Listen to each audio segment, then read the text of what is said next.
Eh bien, ma foi, cette semaine, elle est finalement plutôt meilleure que ce qu'on aurait pu craindre encore hier en début d'après-midi avec les mauvais chiffres de l'inflation publiés outre-Atlantique. L'incroyable est pas totalement expliqué. Retournement de tendance vécu sur les marchés américains et à Paris, c'est confirmé aujourd'hui. Le CAC 40 a même pris 2,5% dans l'après-midi avant de finir cette journée. On est volatile en ce moment sur une progression de 0,9% vers les 5932 points et 3,37 milliards d'euros échangés. Sur 5 séances, l'indice aura gagné 1,11%.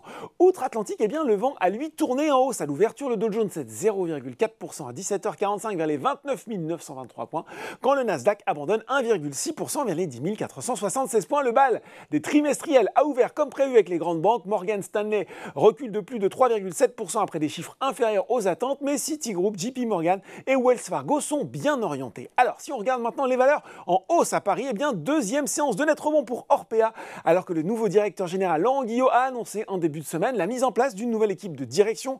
Le groupe de maisons de retraite organisera par ailleurs 2 conférences investisseurs les 15 et 17 novembre prochains. Derrière, sur le SBF 120, on retrouve Trigano et BIC. Et puis sur le CAC 40, le trio de tête des hausses est signé Essilor, Luxottica, Veolia et AXA.